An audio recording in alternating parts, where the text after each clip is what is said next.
The 2021 NFL draft was absolutely terrible for quarterbacks. Outside of number 1 overall pick Trevor Lawrence, the rest of the picks are garbage. Zach Wilson, Mac Jones, Kyle Trask, and whose dumbass idea was it to draft Ian Book? But here's the thing, the 2021 QB draft class isn't the worst on record. Nope, it was the next year, 2022, that set a new standard in low. Get ready for some doozies. The worst NFL QB draft class in history is coming up right after this. The quarterback position is the most important in sports, and in recent years, the NFL has tossed out one word when it comes to them: patience. That lack of patience has created a yearly game of musical chairs. The 2022 QB draft class was so talentless in a QB-starved market, the first QB taken was Pitt's Kenny Pickett actually forced an NCAA rule change. So it didn't seem like 19 picks would go by before a quarterback was taken in 2022, especially this one.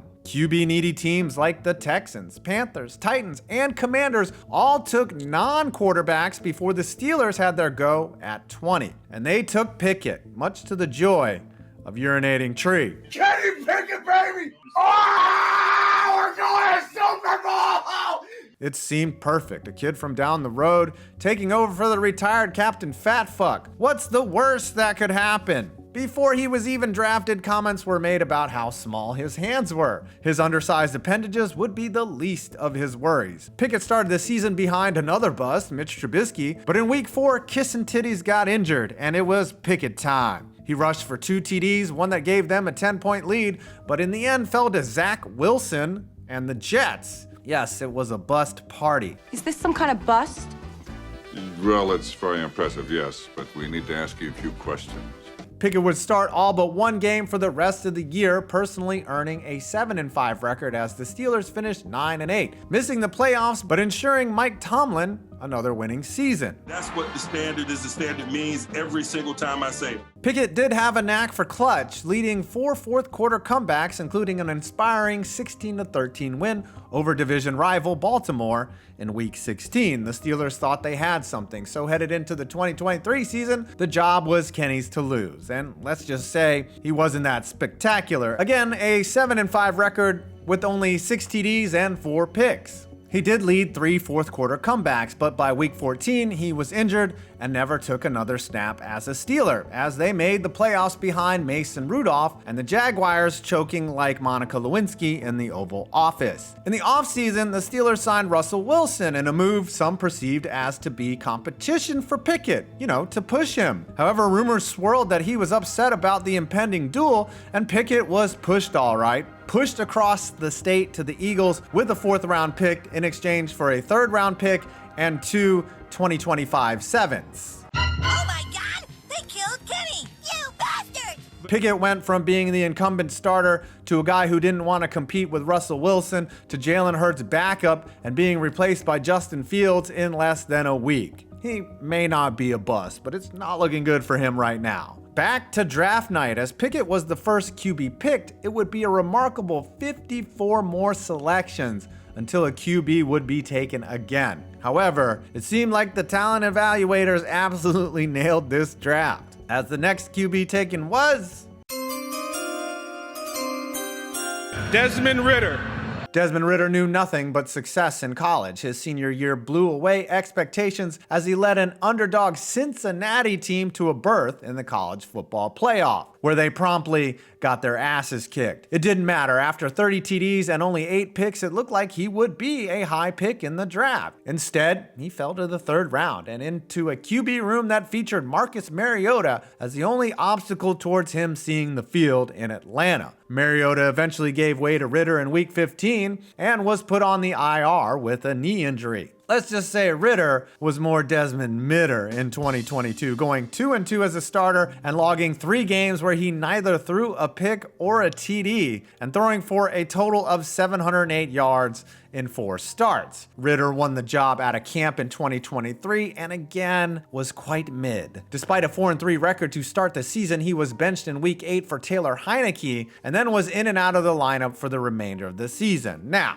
Ritter might have been the victim of Arthur Smith, whose offense had less cohesion than the plot of The Room, but once again, Desmond Ritter was mid as fuck, tossing 12 TDs and 12 picks in a thoroughly unimpressive campaign where the job was his to lose. And lose it he did. This offseason, the Falcons signed Kirk Cousins and immediately shipped Ritter to the Cardinals for wideout Rondell Moore. So he has potential as a backup to Kyler Murray. But this next QB didn't really get the same opportunity as him.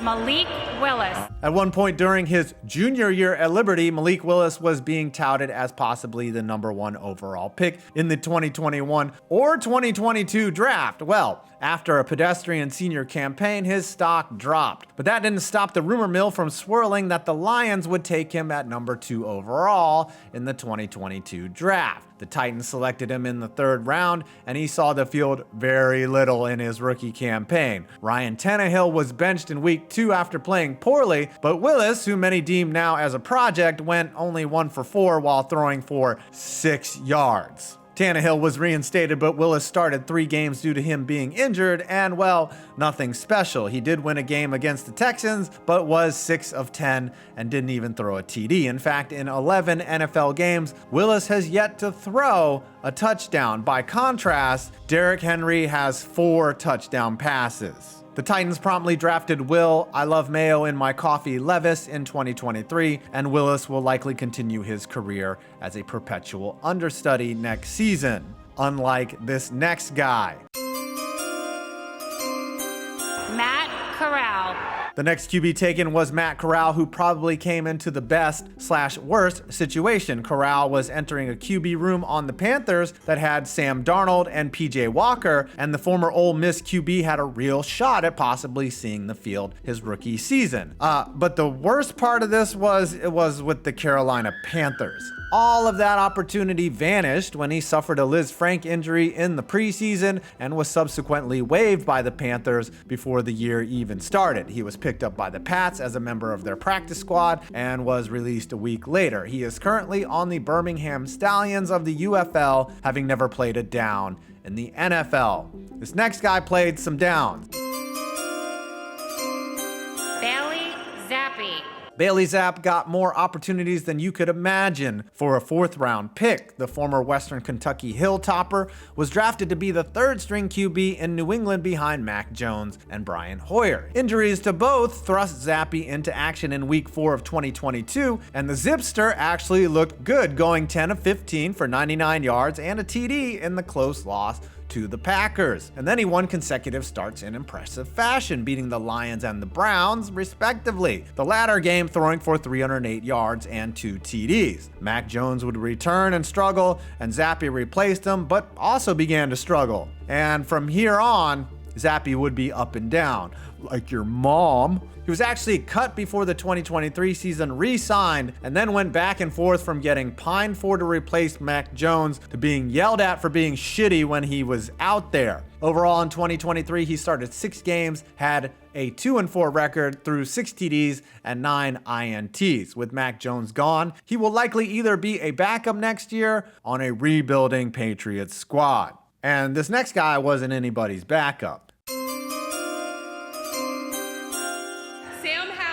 Sam Howell definitely made the most of his opportunities in Washington. Even so, he didn't do much. Thrust into the starting role in week 18 of his rookie year, the 5th-round pick created quite the buzz after he beat the Cowboys backups 26-6 on an 11 for 19, 169-yard, 1 TD, 1 INT performance. Since the bar was and is so low to impress Commanders fans, the excitement that they had found their guy carried them through the offseason, where 2023 smacked him in the face like Will Smith at the Oscars. After a 2-0 start, Howell came back to earth, finishing the year with a 4-13 record. However, out of all the QBs in this draft class, Howell is the only one to start every game in a season. Not bad for a 5th-rounder. For that reliability, Howell was traded to the Seahawks in the offseason, as the Commanders are set to fuck up their draft in 2024. Trust me, whoever they pick, they will mess it up. Now, before we get to the last QB taken in the 2022 NFL draft, there was Chris Olodikin, round 7, 241st overall, who was drafted by the Steelers and did not make the squad out of camp, but was picked up by the Chiefs, where he has served as a practice squad player / backup and is now a 2-time Super Bowl champion, the only one on this list. That's crazy! And Skylar Thompson, round 7, 247th overall, who got into 2 games in 2022 after Tua got concussed into 1987, won his Week 18 matchup to clinch a playoff berth, and started a playoff game that year, losing in pretty ugly fashion to the Bills 34-13. He did not play it down in the 2023 season. And now for not only the last QB taken in the 2022 NFL draft, but the last player taken, period. Brock Purdy. Chris Olodikin might have 2 rings, but he did not start in a Super Bowl. Yes, we should all know the story of how Brock Purdy was the last player taken in the 2022 NFL Draft, aka the Lozman Trophy winner, aka Mr. Irrelevant, but then became the subject of legit MVP debates his sophomore campaign. And most of the debate is whether Purdy is actually good, or is it Kyle Shanahan's system that he is benefiting from. But let's get some facts out of the way. Outside of Tom Brady, no late round QB pick has been as immediately successful as Big Cock Brock, who was a throwaway pick for the Niners coming out of Iowa State. Smaller in stature at 6'1", 220, Purdy quickly picked up the system and erased the 49ers' mistake of trading up for Trey Lance and then subsequently trading Lance away for basically nothing. As a starter, Purdy is 17-4 in the regular season, and in 25 games, he has thrown 5,654 yards, 44 TDs, and 15 picks. He's also rushed for 3 TDs. In the playoffs, he's 4-2 and 1-1 in NFC Championship games, and his one loss came because his arm was hanging from his elbow like a pair of truck nuts on a Chevy Silverado in Arkansas. He played well in the Super Bowl, coming tantalizingly close to a ring with his team, losing in overtime. And had the Niners won, he likely would have been Super Bowl MVP. These are accomplishments you would expect to see from a number 1 overall pick, not the last guy taken in the draft. And honestly, had Brock Purdy not existed, this draft class would be so incredibly terrible you could smell it from across the East River. Even so, the 2022 NFL QB draft is the worst one in NFL history.